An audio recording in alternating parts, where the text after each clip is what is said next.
থাপার চোট কতটা গুরুতর? মোহনবাগানের কি উচিত এই মুহূর্তে দাঁড়িয়ে নুনো রেসকে রেজিস্টার করা? প্রীতম কোটালকে ফিরিয়ে আনার কথা কেন আবার উঠছে মোহনবাগানের অন্দরমহলে? আজকে চলো এই সব বিষয়গুলো নিয়ে আলোচনা করব। তো ভিডিওটা ভালো লাগলে লাইক এবং শেয়ার করতে কিন্তু একদম ভুলবে না। যারা প্রথমবার এসেছো এই চ্যানেলে এবং এখন এই চ্যানেলটাকে সাবস্ক্রাইব করনি, কিসের ওয়েট করছো? অবশ্যই সাবস্ক্রাইব করে নিও এরকম ডেইলি ইন্ডিয়ান ফুটবল আপডেট পাওয়ার জন্য। আপাতত চলো, যদি আমরা ফার্স্টে আজকে শুরু করি অনিরুদ্ধ থাপার আপডেটস নিয়ে, তাহলে গতকাল উড়িষ্যা ম্যাচে অনিরুদ্ধ থাপা একটা খুব বাজে রকমের চোট পেয়েছেন। আহমেদ জাহুর একটা রেকলেস ট্যাকেল এবং সেখান থেকে আরো একবার আহমেদ জাহুর ট্যাকেল থেকে আরো এক মোহনবাগান প্লেয়ারের একটা বড় চোট হওয়ার সম্ভাবনা তৈরি হচ্ছে। গত বছর ইট ওয়াজ সাহাল আব্দুল সামাদ মোস্ট প্রবাবলি, এবং তিনি বেশ অনেকটা সময় মাঠের বাইরে ছিলেন এবং এই মুহূর্তে এই বছরে সেটা হয়তো অনিরুদ্ধ থাপার সাথেও হতে পারে। গতকাল যে ট্যাকেল তার উপরে হয়েছে তারপর তিনি আর উঠে দাঁড়াতেই পারেননি ঠিক করে, এবং মলিনা কোনো রকমের রিস্ক না নিয়ে ইমিডিয়েটলি তাকে সাবস্টিটিউট করে দীপক টাংরিকে তিনি নামান। বাট অনিরুদ্ধ থাপা একেবারে খুঁড়িয়ে খুঁড়িয়ে মাঠ ছেড়েছেন, এটা পরিষ্কার ক্যামেরায় দেখা গেছে। তো অনিরুদ্ধ থাপাকে নিয়ে যে একটা চিন্তার ভাঁজ পড়েছে মোহনবাগান ম্যানেজমেন্টের কপালে, সেই নিয়ে কোনো রকমের সন্দেহ নেই।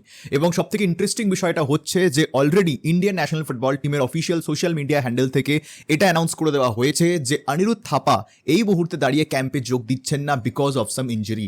অর্থাৎ তার ইঞ্জুরিটা যে সিরিয়াস সেটার প্রমাণ কিন্তু আরও একবার পাওয়া যাচ্ছে। বিকজ এই ম্যাচ অর্থাৎ ইন্ডিয়ার ম্যাচ প্রায় 19 তারিখ, অর্থাৎ এখনও এক সপ্তাহ মতন সময় ছিল, এবং এই কারণেই তার ন্যাশনাল দলে না থাকার ইঙ্গিতই হচ্ছে যে এই চোট এক সপ্তাহের বেশি সময় লাগতে পারে। অর্থাৎ আগামী জামশেদপুর ম্যাচে অনিরুদ্ধ থাপা থাকবেন কিনা তার কোনো কিন্তু গ্যারেন্টি নেই, হয়তো নাও থাকতে পারেন। ইনফ্যাক্ট এরপরে আবার কবে অনিরুদ্ধ থাপা অ্যাভেলেবেল হবেন এটা কিন্তু প্রপার মেডিকেল স্ক্যান্স হওয়ার পরেই আমরা বুঝতে পারবো। এখনো কোনো রকমের অফিসিয়াল কমিউনিকেশন এসছে বলে আমার জানা নেই, বা আমি অন্তত দেখিনি।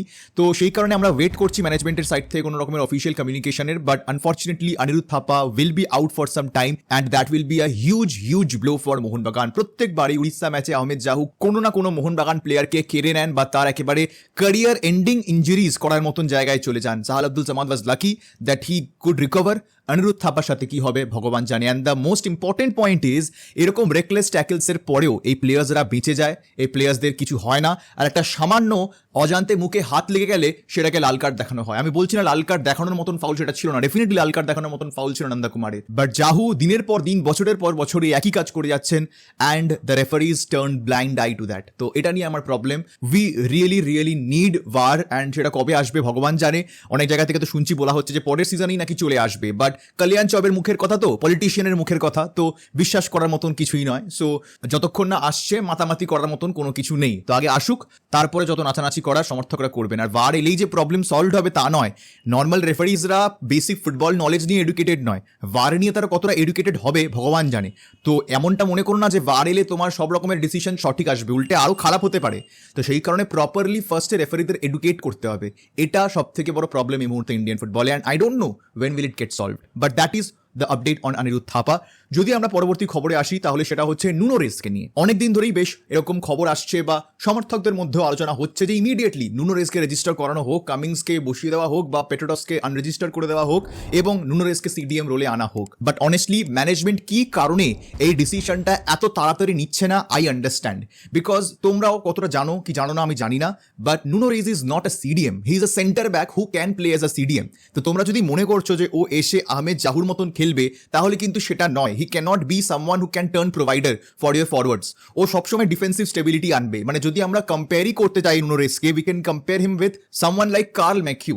But Carl McHugh is a CDM who can play as a centre back. তো ওখানেও কিন্তু অনেক মেজর একটা ডিফারেন্স আছে। কার্ল ম্যাকিউয়ের হেডিং এবিলিটি খুব ভালো, লং বলস খুব ভালো, বল ডিস্ট্রিবিউশন খুব ভালো, but he is not someone who can give those penetrating passes না। সো বেসিক্যালি নুনো রেসকে তোমরা যদি জনি কাউকে মনে করো সেরকমটা নয়। সো ওই কারণে Nuno Reis is someone who can play as a proper centre back, he can provide you that stability. এটা যদি চ্যাম্পিয়ন্স লিগ হতো এবং যেই কারণে বেসিক্যালি নুনো রেসকে সাইন করানো হয়েছিল তাহলে সিডিএমে তো obviously it's a no brainer. But when it comes to ISL I don't think Nuno Reis as a CDM will properly fit in. তোমাকে যদি নুনো রেসকে খেলাতে হয় you have to play him as a centre back. But সত্যি বলতে Tom এবং অ্যালবার্তোর জুটি দাঁড়িয়ে গেছে। তো সেখান থেকে সেই পার্টনারশিপ ব্রেক করে এমন একটা মুহূর্তে ব্রেক করে যেখানে আবার পার্টনারশিপ বিল্ড করতে হবে, that does not make sense. কারণ জানুয়ারি থেকে it will be the peak season of ISL, তখন প্রত্যেকটা দলকে নিজেদের পিক খেলা খেলতে হবে। So you just can't change your best defensive partnership right now. So honestly I don't see where Nuno Reis fits in this team. কারণ তোমাকে যদি কোনো রিপ্লেসমেন্ট আনতেই হয়, তোমাদের যদি মনেই হয় যে পেট্রোটস বা কামিংসকে বসিয়ে দেওয়া হোক, তো চাইলে সেটা ম্যানেজমেন্ট করতেই পারে। But I don't think that's how you should be looking at this, because having Cummings, Petratos, McLaren and Stewart in that front four gives you a lot of versatility এবং রোটেশন করিয়ে খুব ভালো রকমভাবেই চারজনকে খেলানো যেতে পারে, but if you are actually, যদি তোমাদের খুবই অ্যাডামেন্টলি মনে হয় যে আমাদের একটা প্লেয়ার দরকার মাঝমাঠে, then it has to be a box to box midfielder, it can't be a CDM. Nuno Reis is not the answer to your problems. তোমাদের যদি মনে হয় উনি এসে বিশাল কিছু ডিফারেন্স গড়ে তুলবেন, আমি সেটা মনে করি না, because you need someone like Ahmed Jahouh, যে সামনের দিকে বল ক্যারি করে নিয়ে যাবে। Nuno Reis is not a ball carrying central defensive midfielder. এবং সত্যি বলতে এই মুহূর্তে দাঁড়িয়ে মোহনবাগানের মেইন প্রবলেম হচ্ছে যে they do not have someone like a Greg Stewart in that team. Greg Stewart এমনই একটা ইম্প্যাক্ট ফেলে গেছেন যে তার ইম্প্যাক্টটা, তার প্রেজেন্সটা কেউ রেপ্লিকেটই করতে পারছে না। Everyone is good in their own way, but nobody is leaving that impact like Greg Stewart. এবং এখানেই আমার মনে হয় যে ইন্ডিয়ান প্লেয়ার্সদেরকেও একটুখানি নিজেদের খেলাটাকে আপ করতে হবে, স্পেশালি সাহালের মতন প্লেয়ার্সরা, যারা একেবারে like to like players Greg স্টিওয়ার্টের মতন। অনেকে বলছে পেট্রোডসকে বসিয়ে দেওয়া হোক। আরে ভাই, Petratos did not have a bad game last night. তোমরা যদি ভালো করে খেলা দেখো, it was a much improved performance by Petratos compare to his other games. So Petratos will take his sweet time, মানে ওর ফর্মে ফেরার জন্য। বাট তার আরও একটা কারণ, যেই কারণে পেট্রোডসকে তোমাদের এখন মনে হচ্ছে এখনও তিনি ফর্মে আসেনি, বিকজ তিনি 90 মিনিট ম্যাচ খেলেছেনই বা কটা। তো তাকে তো সুযোগটাও দিতে হবে যাতে তিনি নিজের ফর্মে ফেরেন।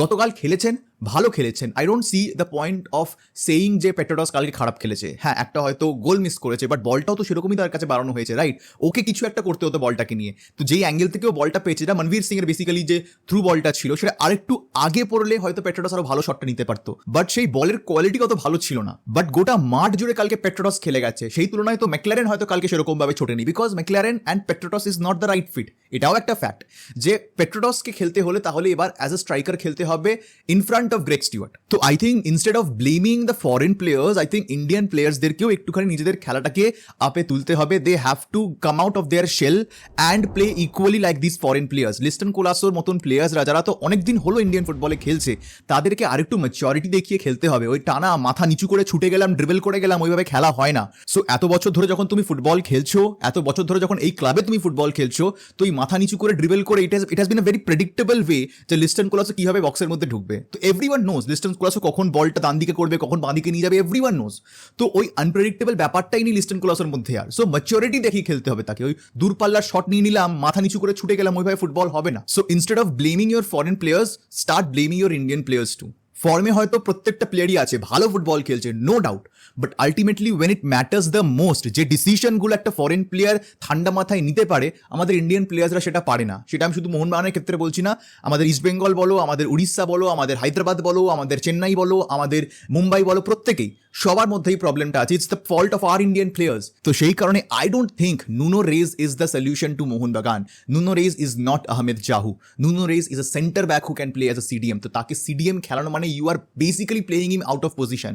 চ্যাম্পিয়ন্স লিগে তোমার কাছে অপশন নেই, you have to play more number of foreigners. তোমার দলে ব্যালেন্স দরকার, তোমার মনে হয়েছিল তুমি নুনো রেজকে নিয়ে এসছো, but now that you are not playing in the Champions League, there is no point of having Nuno Reis in this team. তো তাকে রাখা হচ্ছে ঠিক কথাই, বাট আদৌ তাকে কোনোদিন মোহনবাগান ইউজ করবে এটা বলাটা কিন্তু খুবই মুশকিল। বাট যদি ইন কেস দেখা গেল যে কোনো কালে নুনো রেজকে রেজিস্টার করানো হচ্ছে, তাহলে সব থেকে ইন্টারেস্টিং বিষয়টা হবে এটা দেখা যে নুনো রেজকে কীভাবে ইউজ করবে কোচ হোসে মলিনা, বা কার পরিবর্তে তাকে নিয়ে আসা হবে। But I don't see a reason why Nuno Reis should be brought in this team right now given Tom and Alberto's form. তো এটা আমার মতামত, অবশ্যই কমেন্ট সেকশনে তোমরা জানিয়ে যে তোমাদের কি মতামত নুনো রেজের সম্পর্কে। চলে আসবো আজকের পরবর্তী টপিকে, এবং সেটা হচ্ছে প্রীতম কোটাল, যেটা আমার মনে হয় এই মুহূর্তে দাঁড়িয়ে, আমি গতকাল রিভিউতেও আলোচনা করছিলাম যে এই মুহূর্তে Mohun Bagan has switch to a 4-2-3-1 formation. তো যখন তুমি 4-2-3-1 সুইচ করে গেছো, you need depth in your full back position, যেটা মোহনবাগানের নেই। You have one left back who is Subhasish Bose, you have one right back who is Ashish Rai. এদের মধ্যে একজনেরও যদি ইনজিওরি হয়ে যায়, বা এদের মধ্যে একজনেরও যদি ফর্ম খারাপ যায়, then Mohan has no other option than to play their reserve players, which ideally should not be the case for a team like Mohan Bagan, যাদের স্কোয়াড ডেপথ নিয়ে এক্সাম্পলস দেওয়া হয়। অ্যাটলিস্ট এখন দাঁড়িয়ে শুভাশিস বোসের জন্য একটা রিপ্লেসমেন্ট স্টিল এসেছে, যেটা আশিক কুরুনিয়ান, বাট ও এখনো 90 মিনিট খেলার মতন জায়গায় আছে কিনা জানা নেই। ধীরে ধীরে তো আসবে, বাট এলেও যে ও আর চোট পাবে না এরও কোনো গ্যারেন্টি নেই, বিকজ এটা আমরা আশিক কুরুনিয়ানের সাথে একটা টেন্ডেন্সি দেখেছি, ও ফিট হয়ে এলে একটা দুটো ম্যাচ খেলে আবার চোট হয়ে যায়। বাট স্টিল এখনো একটা লেফট ব্যাক অপশন আছে মোহনবাগানের কাছে, বাট রাইট ব্যাকে তাদের কাছে কোনো অপশন নেই। সো ইমিডিয়েটলি উইন্টার উইন্ডোতে Mohun Bagan should be aiming to sign a right back, go for someone like Pritam Kotal, যার মধ্যে এক্সপিরিয়েন্স আছে, যে রাইট ব্যাক খেলতে পারে, যে সেন্টার ব্যাক খেলতে পারে। তোমার কাছে অপশনস বাড়বে সেন্টার ব্যাকেও, তোমার কাছে রাইট ব্যাকে ডেপথ বাড়বে, তোমার কাছে এক্সপিরিয়েন্স আসবে, এবং তুমি অলরেডি প্রীতম কোটালের সাথে কথাটা এতটা এগিয়ে রেখেছিলে সামার উইন্ডোতে।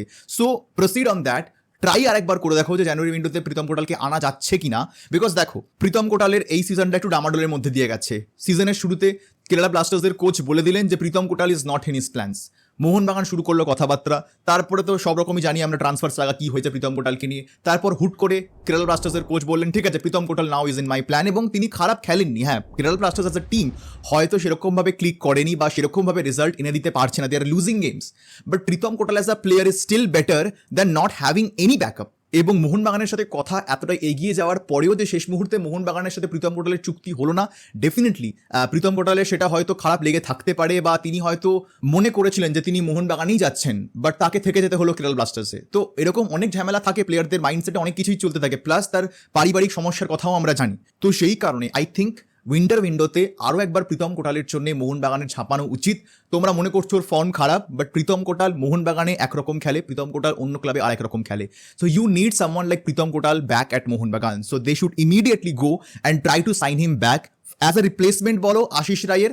আমি তো মনে করছি গিভ হিম সাম টাইম, ও হয়তো ফার্স্ট 11-এ ঢুকে যাবে প্রীতম কোটাল, আমি মনে করি সেটা। But you at least need to have that backup. আর ইন কেস যদি মনে হলো যে প্রীতম কোটাল হচ্ছে না, then go for Prabir Das. Because Prabir দাসও এই মুহূর্তে কেরালা ব্লাস্টার্সের সুযোগ পাচ্ছেন না।